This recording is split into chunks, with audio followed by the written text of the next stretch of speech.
I never meant to fall out of love with you, because I truly did love you. That's what we bring it to you, that energy and that motivation, like, bro, coming right out your, with my brother, Larry.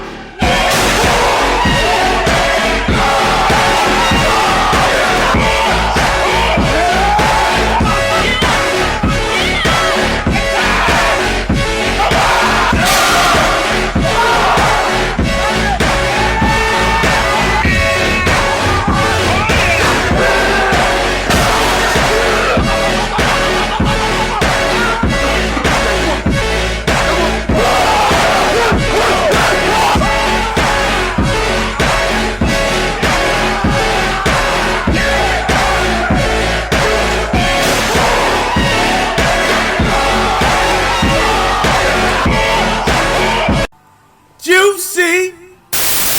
Ladies and gentlemen, boys and girls, welcome to another episode of Nerd Chronicles with your host, the sociological nerd Christian Paul speaking. And ladies and gentlemen, I've just gotten word regarding the teen steroid epidemic that has blew up on social media just because of all these social media bulking trends that's been going on. However, I do want to let you guys know that this whole steroid usage stuff, especially within teens, especially within high schoolers, it's been going on for a very long time, even when I was in high school. So this type of stuff is literally nothing new. It's literally just repackaged with more exposure, unfortunately. And a good portion of teens are literally forged into the trap due to some deep insecurities within themselves, which is very, very, very unfortunate for what I'm seeing. I even saw a clip obviously yesterday the other day off of a recent teen literally taking Trembolone, literally testing out on animals, and they have some guy that has a supplier that actually filters the dude basically off of steroids, basically saying that, hey, we'll get your blood work right. We'll get everything's mainly all good to make sure that you actually take the safest steroid possible. But in actuality, no steroid. And unbeknownst to his knowledge, he gonna literally learn this the hard way. Unfortunately, I'll get to that a little bit later. No steroid is ever gonna be truly safe unless it's prescribed by an actual medical physician. Dr. Jason Nagata is a professor of pediatrics at the University of California, San Francisco, specializing in male teenage health. Anabolic steroids in general can have really significant consequences to your heart, liver, and kidneys. And Trenbolone, because it's so powerful, has even more significant side effects. There is no human safe indication for this animal drug. There are many young people now who aren't actually participating in any types of sports who are using these drugs only for the purposes of looking better. So this has migrated from the realm of athletics into aesthetics? Yep, I think it's relatively less recognized that actually with more social media, there have been really extreme pressures for boys to build muscle. I currently work in the medical practice as a practice manager, seeing patients mainly going left and right, dealing with their ills, dealing with their anxieties. And I think about those things, and I think about possibly the consequence of why they were here and what caused them to actually mainly be here. I don't want to try and get too deep into specifics regarding those patients due to HIPAA laws and to the HIPAA privacy laws. I'm not going to get there. What I'm saying is my fear regarding this chaos, if those teens continue to go down that path that stems from insecurity due to the fact that they want a quick and easy fix to get their looks maxing game up like clavicular. Okay? The unfortunate part is that mindset is never going to be enough to the point where it gets to a point where it becomes obsession. And God forbid, you could end up being more unhappy and more miserable as you age into your 20s. Your 20s may be all right, but definitely your 30s, your 40s, you could be aging a lot faster. Your body could be feeling extremely weird. Your testes, your nuts can shrink, your cojones can literally shrink. You could be at risk of literally being sterile, not being able to have children. For women that actually do take the juice. You know what I'm saying? Just like the men who do take the juice. Unfortunately, they could literally be dealing with an early menopause that could literally affect their reproductive system and actually being pregnant and actually having kids and having a higher risk of miscarriage. If they continue to go down the steroid route or actually go chase the BBL route, that's actually just staving off. That's basically just going a little bit off topic. But it also stems from like the looks matching size as well when it comes with the BBL, right? All of this, what I'm looking into, is a deep insecurity issue that needs to be intervened by parents, by role models, by people who actually have taken these types of drugs that needs to give them strict, harsh dose of realities of what they have to deal with and what the consequences of what they bodies have to deal with once they continue to go on. Because once they continue to stay on, the more likely they are on this, the harder for us for them to actually return back to their original form at the very least, if they're able to have some normalcy within their bodies. If you're a parent watching this stuff, okay, noticing that your kids on the steroids that you actually take from social media, and they state that they're getting their blood work checked, definitely have themselves routinely checked with blood flow with their trainer, but they don't do it with a primary care doctor. The doctor can actually ask for much further testing because blood tests alone won't tell you if you're still in good shape regarding actually taking those types of drugs because they're not fully regulated by the FDA. They're not fully regularly monitored by a primary care physician or even a specialist that handles these types of ordeals.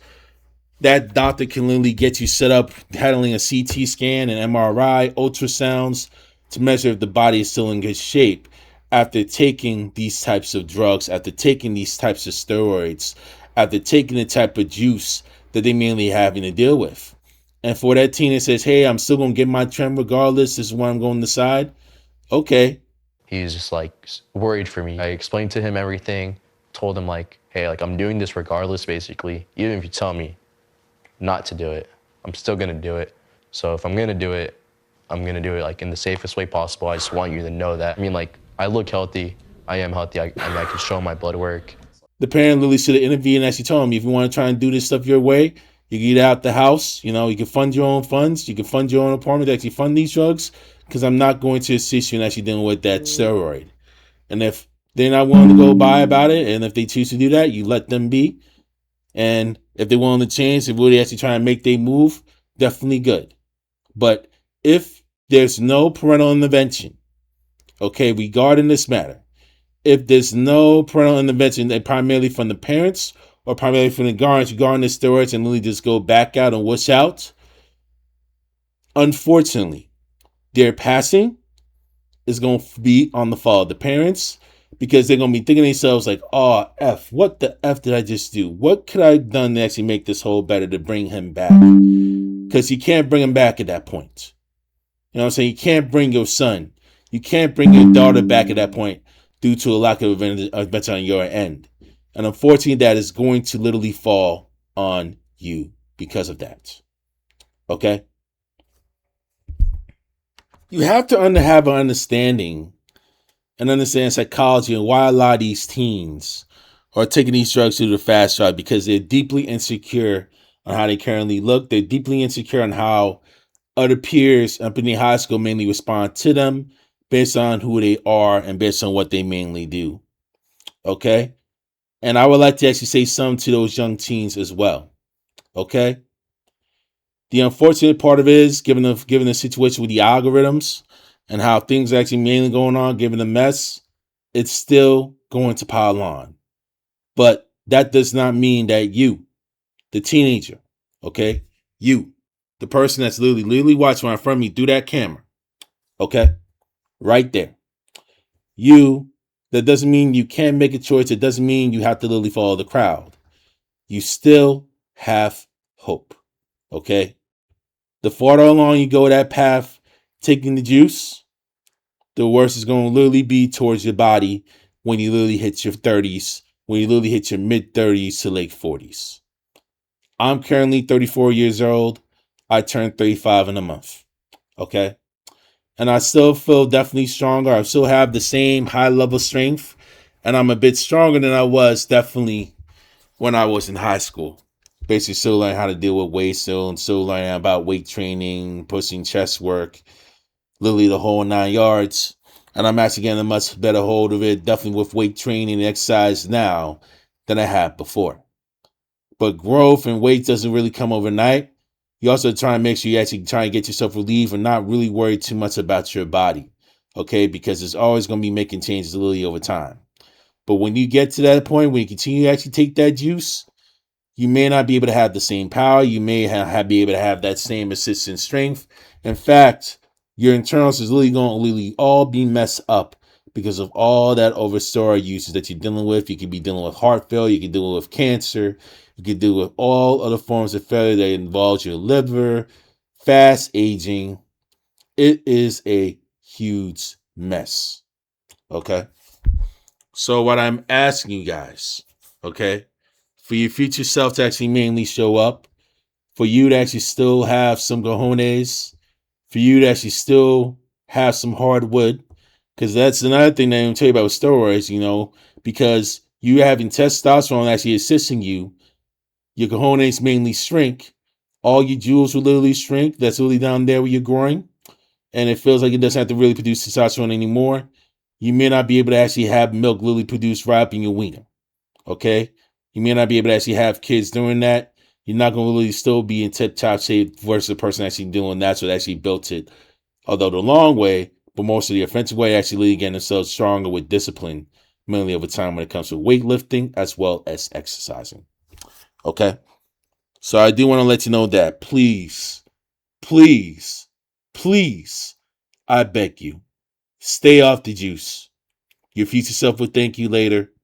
Your future girlfriend, your future wife, your future kids, your future spouse, your future husband, your future boyfriend will literally thank you later regarding that stuff. Okay?